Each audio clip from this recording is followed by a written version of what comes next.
Gipahimangnuan sa mga otoridad ang publiko nga kung mamahimo likayang mogamit o mga open pipes o mga ginadiling tambutso. Kinigumikan, loyo pa man nga tradisyon na sa mga Pinoy ang magmugna og kasaba panahon sa pagtagbo o bispera sa bagong tuig. Lahi matod pa nga kabanha ang hatod niini sa pipila ka mga tagbalay sa usa ka komunidad.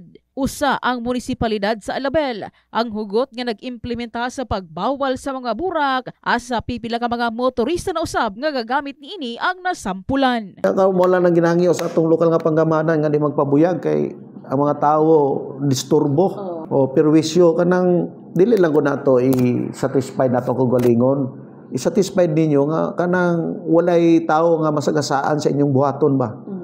So kay siyempre ang katilingban man ang mas daghan ang na perwisyo ana. Ug kanang ginaingon nato nga unta magbag-o na ba?